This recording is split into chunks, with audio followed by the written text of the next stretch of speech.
স্বাগতম সবাইকে।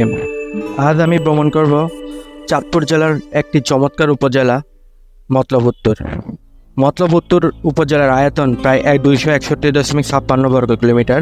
এখানে প্রায় 3,40,000 জনসংখ্যা এই এলাকায় বসবাস করে।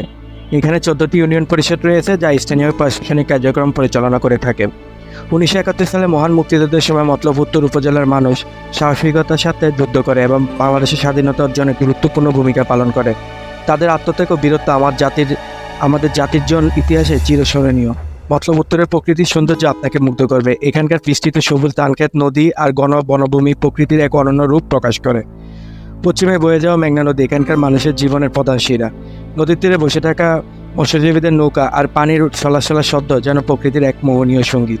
এখানে কিছু ঐতিহাসিক এবং দর্শনীয় স্থান রয়েছে, যেমন রাজার বাজার, মোহনপুর ও সাপনলঘাট আর বিখ্যাত নীলকুঠিও, যা পর্যটকদের আকর্ষণ করে। এছাড়া মতলব উত্তরের মানুষের আন্তরিক অতিথি পরায়ণ। তাদের প্রধান জীবিকা কৃষি ও মৎস্য শিকার। মতলব উত্তরের সৌন্দর্য, ঐতিহ্য এবং মানুষের আন্তরিকতা এক স্বর্গীয় মেলবন্ধন সৃষ্টি করে। আজ এখানেই শেষ করছি। ভালো থাকবেন। ধন্যবাদ সবাইকে। পরবর্তী এপিসোডে দেখা হবে।